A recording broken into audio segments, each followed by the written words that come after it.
Alright, what's up guys? Me and Nara here. We're going to show you guys how to take a steak and potato dinner and elevate it to a whole new level using a normal kitchen like this, just a normal guy right here, okay? So, the first thing is I got a steak. I got a New York strip. The reason why I get this one is because it's one of the easiest ones to show you guys how to cook to start with. You could also use a ribeye or a filet mignon, but some of those might have other processes to them. I got thyme here, which is an herb that's going to give some aroma to the steak. Got some garlic. A nice yellow potato, which I've already cut up. You want to cut them to about this size. It's not that big of a deal. I got garlic herb butter. You can use normal butter, same difference. I just tend to like to use this one. I got some asparagus here and a lime, which I'll show you why we're using that later. Light cream, which is going to be for the potato puree, and some chicken broth, which is also going to be for the potato puree.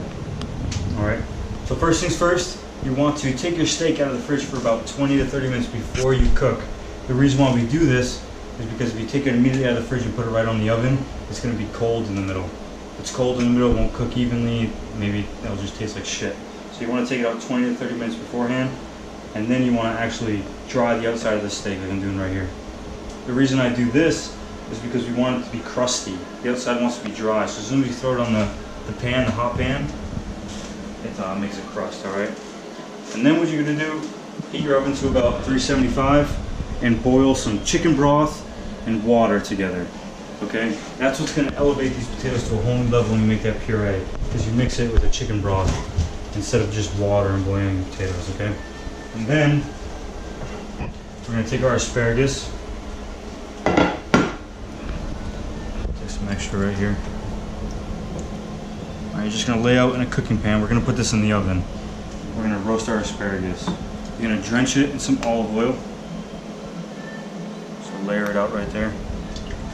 Alright. Add some salt. Some pepper.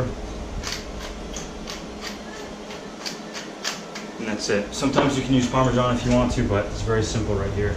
Mix them around, get that olive oil soaked all within these asparagus. Alright. Now we're going to take that. We're just going to put this in the oven. So this, we always do this first, because if you do this last, it's not going to have enough time to cook before you're finished. The key here is to get it all to be done at the exact same time. So when we're done with the steak, it's going to be resting, we're going to be finishing up those two. So when it's time to cut, everything's hot. Alright.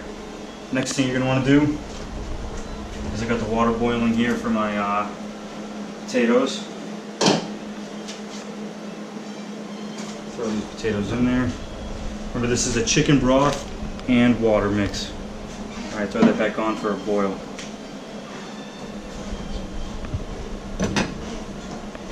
Now, for time reasons, while this is happening, this is the perfect time to actually season your steak.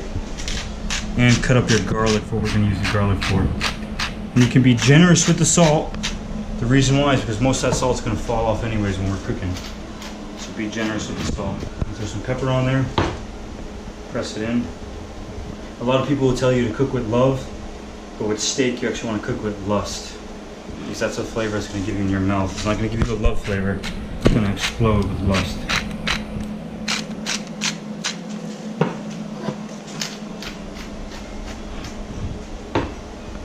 And then once you do that, you're going to mop up. All that means is you're going to pick up all that salt and pepper that's been across the board. Alright, and be rough with your steak. You don't need to be gentle because we're not cooking with love, we're cooking with lust, remember that.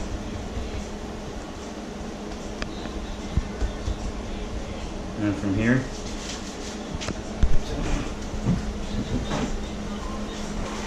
I'm going to cut up 1 clove of garlic. Alright, I have right there, so I had to cut that part out. Now we're going to cut up 1 clove of garlic. Alright, you can do this any way you want because this is just going to turn into a puree. So there's going to be no big deal if it's cut up thin or not, but I like to mince mine up a little bit.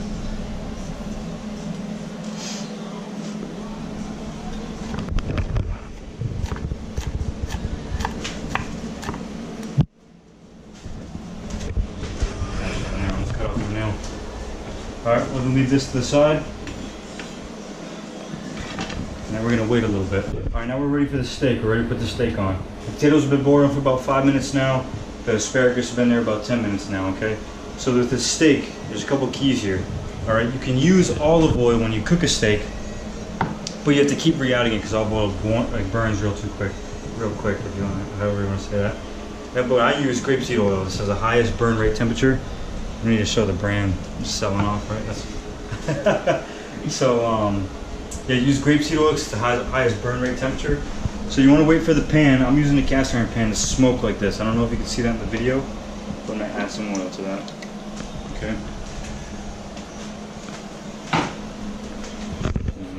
Turn that oil. Now when you put this steak on, you always want to lay away from yourself. If you put it down this way and come this way with yourself, it's always gonna splash up and hit you. So you always want to lay away, and you want to listen for a sizzle. If it doesn't sizzle, take it off and repeat. You guys hear that? That's exactly what you want. So we're gonna leave it on that side for about 1 minute and 45 seconds. We want that crust to really get on there. And then once we flip it, I'll show you what to do next. All right, now that the steak's been on there for about 1 minute and 45 seconds, we're gonna take it, we're gonna flip it over. So that beautiful sear on there. And then what we're gonna do, as soon as you flip it, you wanna throw on your garlic, but you wanna flatten it out. Okay? So you just take your knife and do that. Throw on your garlic, one on each side. Get some of your thyme. This is gonna make a nice little crispy sound. You're gonna throw on your cloves of your knobs of butter. So the whole point of this is to get that butter to absorb that garlic thyme flavor. Like, if you guys could smell what's going on right now, it's pretty intense. And then what you're gonna do is you're gonna baste it. You're gonna make some love to this steak, okay? You're gonna cook it down, get that thyme in there cooking, and you're gonna baste your steak. Alright, and you're gonna wanna do this almost the whole time. There's no reason why you have to stop, okay? This is really where the fat inside the steak starts absorbing all of that flavor. This is like all right there is garlic, butter, and thyme, okay? And you're gonna let this side sit for about 1 minute 45. Alright, it's been about another minute and a half. So actually, get your light on, man, so we can get this picture right here. See that perfect steak right there.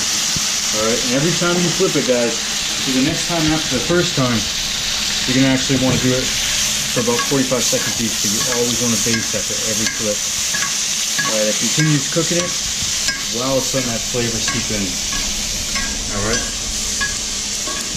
Now each one of these times is going to be about 45 seconds. The reason we do that is just to keep testing it, alright? So if you want a rare steak,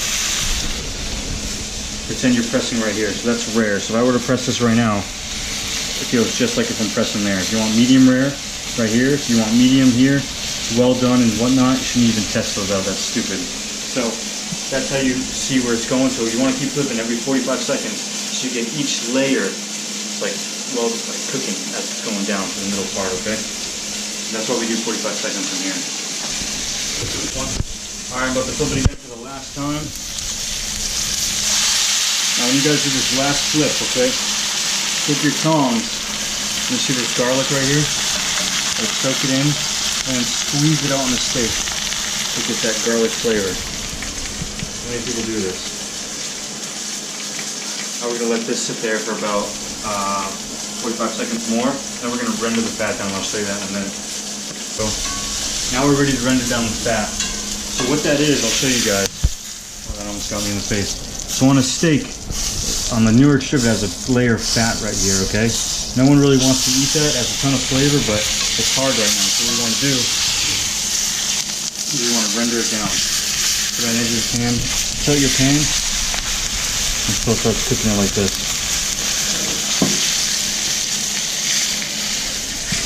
Alright.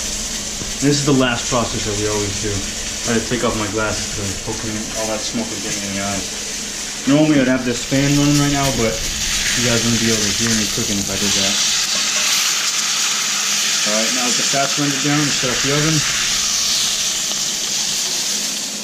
And while you're waiting those minute 40s on each side, this is the perfect time for you guys. You can clean off your cutting board, clean your utensils so you can keep it sanitary while you're cooking, especially if you have company. You don't want them to think it's making it gross wise.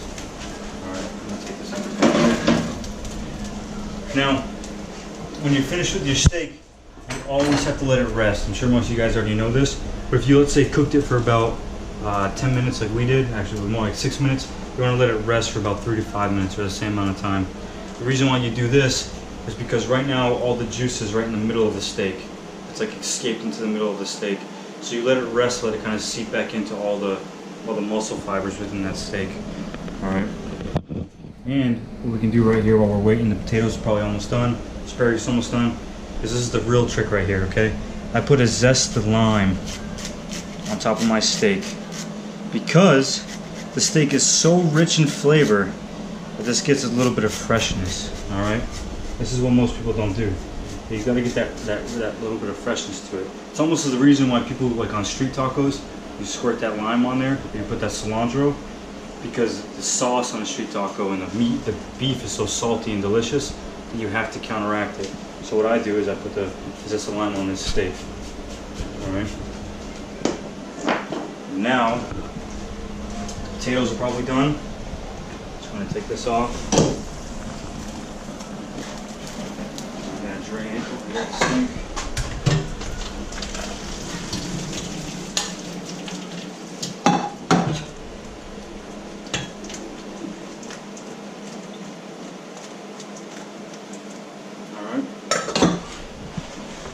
Now we're going to start our puree, which is very simple. A lot of you guys might think it's a difficult thing to do, but if you have a blender, I have a special blender that purees it, but you don't technically need that to do this. Put the potatoes in there. We're going to take that garlic that we minced up earlier. We're going to throw that in there as well. Now with this, you guys can be like super creative. You can put like bacon bits in there, whatever else you need. I'm gonna salt and pepper it. Puppy girl, hey, place, sit, stay. All right, and then this is where the heavy cream comes, or the light cream.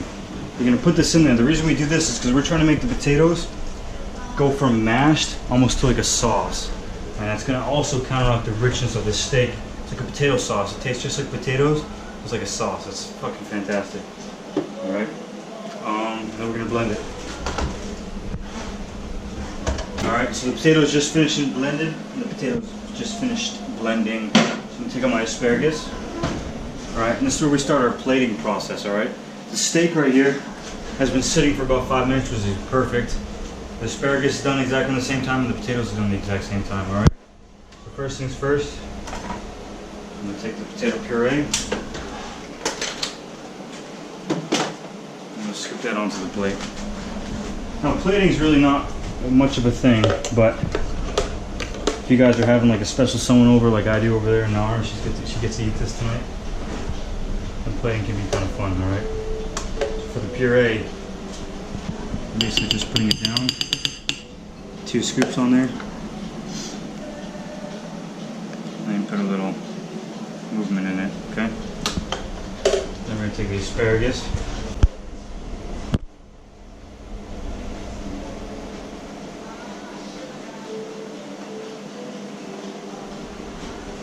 and then for the steak.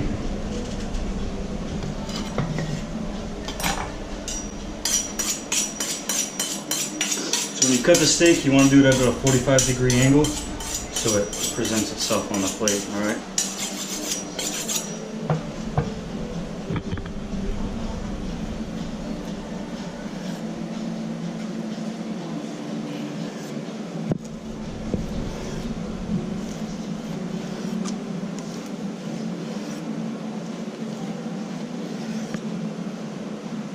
You guys can see how perfectly cooked that is. And resting just a amount of time. So I'm going to take this. I'm actually going to try this bit myself. It's phenomenal every time. Every time.